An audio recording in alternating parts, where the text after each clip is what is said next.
Hello friends, welcome to my channel. కోమాలో నుండి బయటికి వచ్చి చక్రధర్ నిజస్వరూపాన్ని రాజేశ్వరి ముందు బయట పెట్టిన రాజేంద్ర అసలు ఏం జరగబోతుంది తెలుసుకోవాలి అంటే ఈ వీడియోని చివరి వరకు చూడండి. ఇక ఎపిసోడ్లోకి వెళ్ళినట్లయితే రాజేశ్వరి తన భర్తని అవమానించినందుకు అవని, అక్షయ్, కమల్, శ్రీకర్లని తిడుతూ ఉంటుంది. నా భర్త తన బావగారిని పలకరించడం కోసం వస్తే మీరు ఇంతలా అవమానిస్తారా? ఆయన ముందు నుండి చెప్తూనే ఉన్నాడు ఇక్కడికి వస్తే అందరూ ఇలాగే అవమానిస్తారని. కానీ నేనే ఆయనని ఒప్పించి తీసుకొచ్చాను, మీరు నా మాటను కూడా పోగొట్టారు అని రాజేశ్వరి అంటూ ఉంటే, అత్తయ్య నీకు వీడి గురించి నిజం తెలీదు, వీడి గురించి నిజం తెలిసే నువ్వే వీడిని చీకొడతావు అని అంటూ ఉంటే, ఇంకేం తెలియాలరా, నా భర్త నీ కుటుంబానికి ద్రోహం చేశాడు, అది ఒప్పుకుంటాను. దానికి ఇన్ని రోజులు ఆయన జైల్లో శిక్ష అనుభవించారు, ఇప్పుడు తప్పు తెలుసుకున్నాడు అని రాజేశ్వరి మాట్లాడుతూ ఉంటే, ఏంటి నీ మొగుడా తప్పు తెలుసుకునేది అని కమల్ అంటూ ఉంటాడు. ఇక ఆ మాటలు విని రాజేశ్వరి ఒక్కసారిగా షాక్ అయిపోతాడు. కమల్ అని అంటూ ఉంటే, చాలత్తయ్య నీ మొహం చూసి వీడిని ఇంకా వదిలేస్తున్నాం, లేకపోతే వీడు నా చేతిలో ఎప్పుడో చచ్చేవాడు అని కమల్ అంటూ ఉంటే, ఏంటి బావా మా నాన్నని అలాగేనా మాట్లాడేది అని అంటూ ఉంటే, ఇలాంటి వాడి గురించి ఇలాగే మాట్లాడాలి అని కమల్ అంటూ ఉంటాడు. ఇక రాజేశ్వరి చాలు, నాకు నా భర్తకి ఈ ఇంట్లో జరిగిన అవమానాలు చాలు, ఇక నేను ఈ ఇంట్లో అడుగు పెడితే మాట్లాడండి, పదండి వెళ్ళిపోదాం అని రాజేశ్వరి, చక్రధర్ ఇద్దరు అక్కడి నుంచి వెళ్ళిపోతారు. వాళ్ళు వెళ్ళిపోగానే ఇక పార్వతి, భానుమతి అయితే చాలా కోపంగా అవనినే తిడుతూ ఉంటారు. ఇప్పుడు నీ మనసు ప్రశాంతంగా ఉందా? నా కూతురు ఈ ఇంట్లో కన్నీరు పెట్టుకుంది, అది ఇన్ని రోజుల తర్వాత తన భర్తను తీసుకొని సంతోషంగా ఇంటికొచ్చింది, ఇంటికి వచ్చిన ఆడపడుచుని అలా ఏడిపించి పంపిస్తున్నారు. ఈ ఇంటికి అంత మంచిది కాదు, ఇదంతా నీ వల్లే, నీ మొగుడు నువ్వు చెప్పినట్టు ఆడుతున్నాడని వాడి చేత ఇవన్నీ చేయిస్తున్నావు అని భానుమతి, పార్వతి అవనిని నానా మాటలు అని అక్కడి నుంచి వెళ్ళిపోతారు. వాళ్ళు అలా మాట్లాడేసరికి అవని చాలా బాధపడుతూ ఉంటుంది. అక్షయ్ అవనిని ఓదార్చుతూ ఉంటాడు. ఇంతలోనే రాత్రి అవుతుంది. పల్లవి అయితే గాఢ నిద్రలో ఉంటుంది. ఆ నిద్రలోనే కలలు కంటూ ఉంటుంది. ఉదయాన్నే అక్షయ్ కంగారుగా ఇంటికి వచ్చి పల్లవి, ఏయ్ పల్లవి అని పిలుస్తూ ఉంటాడు. అప్పుడే అందరూ కూడా అక్కడికి వస్తారు. ఇక పల్లవి, ఏంటి బావగారు నేనేం చేశాను అంత కోపంగా ఉన్నారు అని అడగగానే, ఏం చేసావా, ఎస్ఐ అభిరామ్ నాకు మొత్తం చెప్పేశాడు అని అంటూ ఉంటే పల్లవి ఒక్కసారిగా షాక్ అయిపోతుంది. ఏంటి బావా అభిరామ్ ఏం చెప్పాడు అని అనగానే, నువ్వే మా నాన్నని చంపాలనుకున్నావని నిజం మొత్తం చెప్పేశాడు అని అక్షయ్ చెప్పగానే పల్లవి ఒక్కసారిగా షాక్ అయిపోతుంది. ఇంట్లో వాళ్ళంతా కూడా అక్షయ్ చెప్పిన మాటలు విని షాక్ అయిపోయి చూస్తూ ఉంటారు. ఇక భానుమతి, రేయ్ ఏం మాట్లాడుతున్నావురా, నా మనవరాలు నా కొడుకుని చంపాలనుకోవడం ఏంటి, ఇది కూడా నీ పెళ్ళామే నూరిపోసిందా అని అంటూ ఉంటే, నానమ్మ నీకు ఎప్పుడు అవని మీద పడి ఏడవడం తప్ప ఇంకో పని లేదా? ఈ పల్లవి నిజంగానే నాన్నని చంపాలని చూసింది, ఇందాకే అభిరామ్ సాక్ష్యాధారాలతో చూపించాడు అని అనగానే ఇక పల్లవి, ఇంట్లో వాళ్ళంతా ఒక్కసారిగా షాక్ అయిపోతారు. ఇక పల్లవి, లేదు బావగారు ఇదంతా అబద్ధం, నాకు ఏ సంబంధం లేదు, మామయ్య గారిని నేనెందుకు చంపుతాను అని పల్లవి అంటూ ఉంటే, ఇంకా అబద్ధాలు ఆడకు పల్లవి, నువ్వు అడ్డంగా దొరికిపోయావు, నువ్వే మా నాన్నని చంపాలని చూశావు అని అక్షయ్ మాట్లాడుతూ ఉంటాడు. ఇక అందరూ కూడా పల్లవిని కోపంగా చూస్తూ ఉంటారు. అప్పుడే పార్వతి, నా భర్త నీకు ఏం ద్రోహం చేశాడే, ఆయన ప్రాణాలు తీయాలని చూశావు, నువ్వు మేనకోడలువైనా కూతుర్లా ప్రేమగా చూసుకున్నాడు, అలాంటి మనిషికి చంపాలని చూస్తావా అని పార్వతి అంటూ ఉంటే భానుమతి కూడా ఒసేయ్ నిన్ను ఇంట్లో అందరికంటే ఎక్కువ గారాభంగా చూసుకున్నాను కదే, అలాంటి నాకే కడుపు కోతని పెట్టాలని చూసావా అని భానుమతి అంటూ ఉంటుంది. ఇక కమల్ ఏంటి ఏం మాట్లాడవు, మా నాన్నని చంపాలని చూసింది నువ్వే కదా అని అంటూ ఉంటే పల్లవి టెన్షన్ పడుతూ ఉంటుంది. నువ్వు పొగరబోతువే అనుకున్నాను, కానీ ఇలా ప్రాణాలు తీయాలనుకునే హంతకురాలు అనుకోలేదు నీలాంటి దాన్ని అని కమల్ పల్లవి చెంప పగలగొడతాడు. ఒక్కసారిగా పల్లవి మెలకువ వస్తుంది. బెడ్ మించి లేచి కూర్చొని చెమటలు తూర్చుకుంటూ టెన్షన్ పడుతూ ఉంటుంది. అంటే ఇదంతా కళ, ఇప్పుడు టైం ఉదయం 5 అవుతుంది, తెల్లవారుజామున వచ్చిన కళలు నిజమవుతాయి అంటారు. అంటే ఇప్పుడు నాకు వచ్చిన కళ కూడా నిజమవుతుందా, నేనే మామయ్య గారిని చంపానని బయటపడుతుందా అని పల్లవి అయితే చాలా టెన్షన్ పడుతూ ఉంటుంది. లేదు ఏదో ఒకటి చేయాలి, అర్జెంటుగా డాడ్ని కలవాలి, డాడ్ అయితేనే సరైన సలహాలు ఇస్తాడు అని పల్లవి అయితే ఉదయాన్నే రెడీ అయ్యి ఇక చక్రధర్ ఇంటికి వెళ్ళిపోతుంది. ఇక రాజేంద్ర ఉదయాన్నే అక్కడే బాల్కనీలో కూర్చొని చూస్తూ ఉంటాడు. అప్పుడే అవని కిచెన్లో వంట చేస్తూ ఉంటుంది. అవని అలా కిచెన్లో వంట చేస్తూ ఉంటే అప్పుడే అవని చీర కొంగుకి అనుకోకుండా నిప్పు అంటుకుంటుంది. అవని అదేది గమనించకుండానే వంట చేస్తూ ఉంటుంది. అవని చీర అలా కాలిపోతూ ఉంటే అది రాజేంద్ర చూస్తాడు. ఒక్కసారిగా దిగ్గున లేచి పరిగెత్తుకుంటూ కిచెన్లోకి వెళ్తాడు. అమ్మ అవని అని అవని బయటకి అంటుకున్న మంటలని ఆర్పుతూ ఉంటాడు. ఇక అవని కూడా చాలా టెన్షన్ పడుతూ ఉంటుంది. అమ్మ అవని ఏంటమ్మా, కిచెన్లో ఉన్నప్పుడు చూసుకోవాలి కదా, కాస్త ఆలస్యం అయితే ఏమయ్యేది అని రాజేంద్ర కంగారు పడుతూ ఉంటే అవని మాత్రం రాజేంద్ర మామూలు మనిషి అయినందుకు అలాగే చూస్తూ ఉండిపోతుంది. ఇంతలోనే అక్కడికి పార్వతి, భానుమతి, అక్షయ్, కమల్, శ్రీకర్, శ్రేయ అందరూ పరిగెత్తుకుంటూ వస్తారు. ఏం జరిగింది అని వచ్చి చూసేసరికే అక్కడ రాజేంద్ర మామూలు మనిషి అయ్యి కనిపిస్తాడు. రాజేంద్రని అలా చూసి అందరూ కూడా ఒక్కసారిగా చాలా సంతోషంగా ఫీల్ అవుతారు. ఇక పార్వతి, ఏమండి మేము చూస్తుంది నిజమేనా, మీరు కోమాల నుండి బయటకు వచ్చారు, మళ్ళీ మామూలు మనిషి అయ్యారు అని పార్వతి సంతోషపడుతూ ఉంటే ఇక రాజేంద్ర కూడా తనని తాను చూసుకుంటూ ఉంటాడు. ఇక భానుమతి, రే రాజేంద్ర, ఇన్ని రోజులు నిన్నలా జీవోత్సవంలా చూడలేకపోయాంరా, మళ్ళీ నిన్ను ఇలా ఎప్పుడు చూస్తామో అనుకున్నాం, ఇన్నేళ్ళకి మా కల నెరవేరింది అని భానుమతి కూడా చాలా సంతోషపడుతుంది. అవని, అక్షయ్, శ్రీకర్, కమల్ అందరూ కూడా రాజేంద్రతో చాలా ప్రేమగా మాట్లాడుతూ ఉంటారు. ఇక రాజేంద్ర కూడా తను కోరుకున్నందుకు చాలా సంతోషపడుతూ ఉంటాడు. ఇంతలోనే కమల్, నాన్న అసలు విషయం అడగడం మర్చిపోయాము, అసలు ఆ రోజు పార్టీలో మిమ్మల్ని చంపాలనుకుంది ఎవరు నాన్న, చెప్పండి, ఇప్పుడే వెళ్ళి వాళ్ళంతా చూస్తాను అని అనగానే ఇక అప్పుడే రాజేంద్ర అన్నీ గుర్తు చేసుకుంటూ ఉంటాడు. పల్లవే తనని మేడ మీద నుండి తోసేసిన విషయం గుర్తు చేసుకొని ఇక ఒక్కసారిగా పల్లవి అని అంటాడు. రాజేంద్ర పల్లవి పేరు చెప్పగానే అందరూ ఒక్కసారిగా షాక్ అయిపోతారు.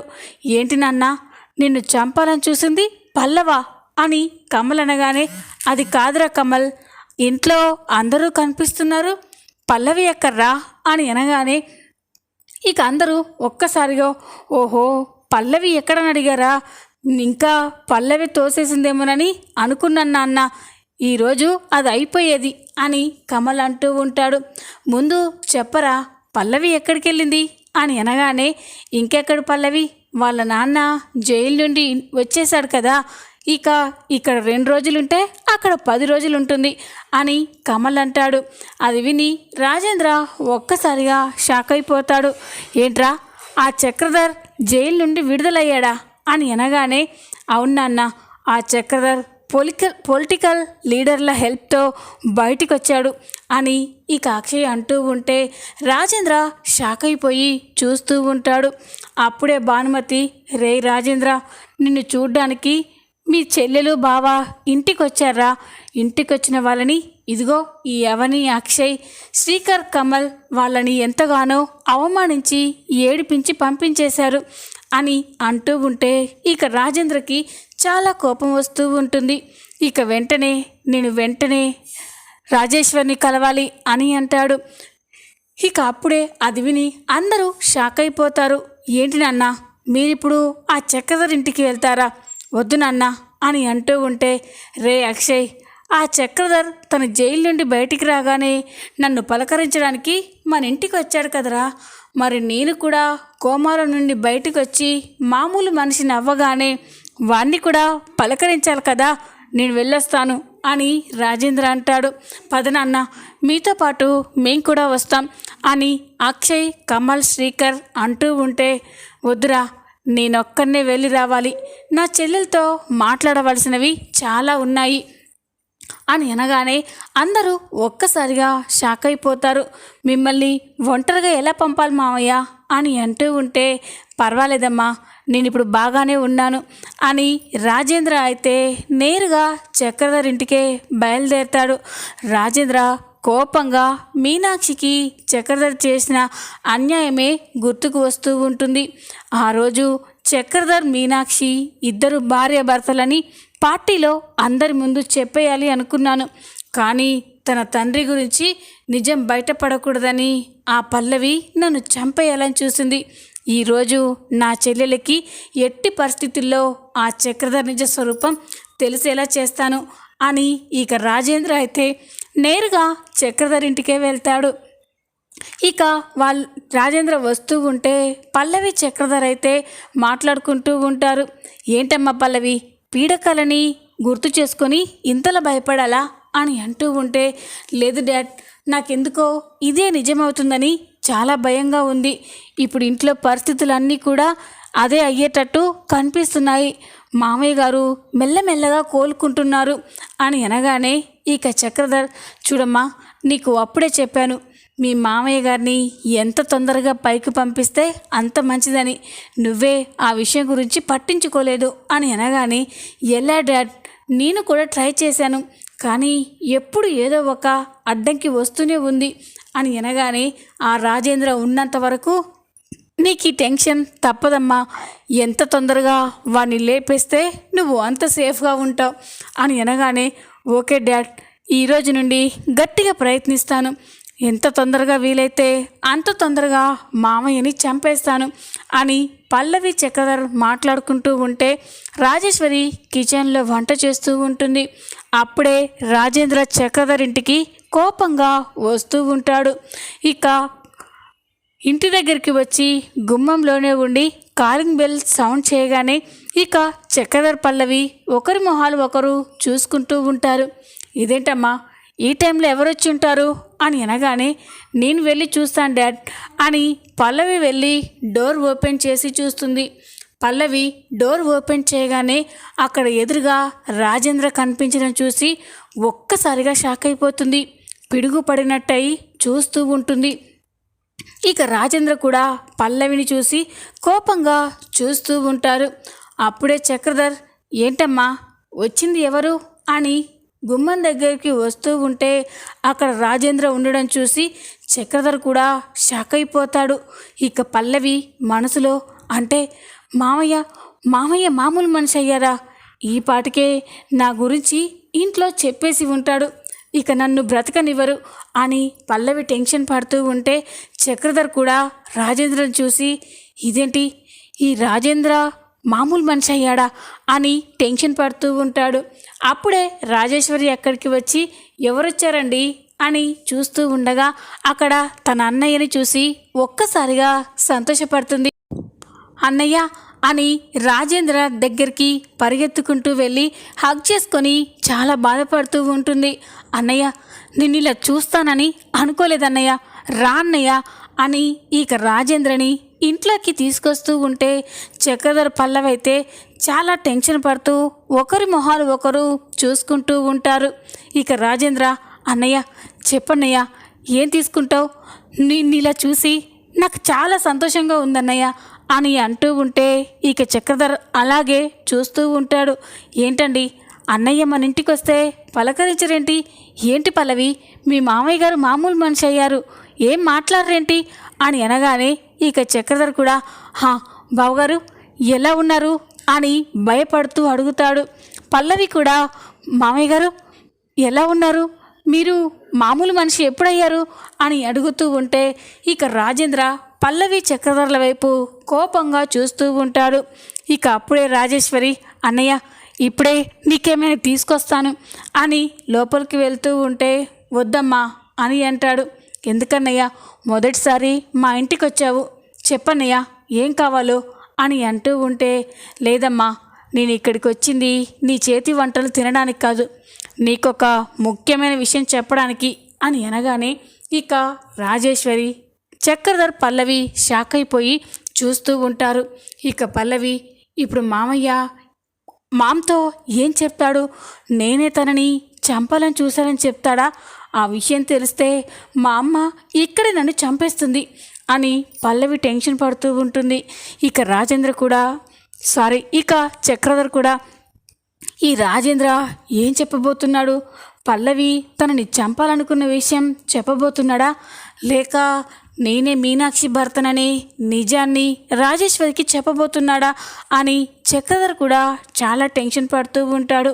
ఇక అప్పుడే రాజేశ్వరి చెప్పన్నయ్య, నాతో మాట్లాడడానికి వచ్చానని మౌనంగా ఉంటావేంటి, ఏ విషయం గురించి మాట్లాడడానికి వచ్చావు అని అంటూ ఉంటే అప్పుడే చక్రధర్ ఏంటి రాజేశ్వరి, మీ అన్నయ్య రాక ఇంటికి వస్తే అలా నిల్చుని మాట్లాడతావా, కూర్చోబావు గారు అని అంటూ ఉంటే అక్కర్లేదు, నీ ఇంటికి నేను మర్యాదల కోసం రాలేదు, నా చెల్లెలికి నువ్వేంటో నీ నిజస్వరూపం ఏంటో తెలియజేయడం కోసం వచ్చాను అని ఇక రాజేంద్ర అంటూ ఉంటే రాజేశ్వరి చక్రధర్ పల్లవి ఒక్కసారిగా షాక్ అయిపోతారు.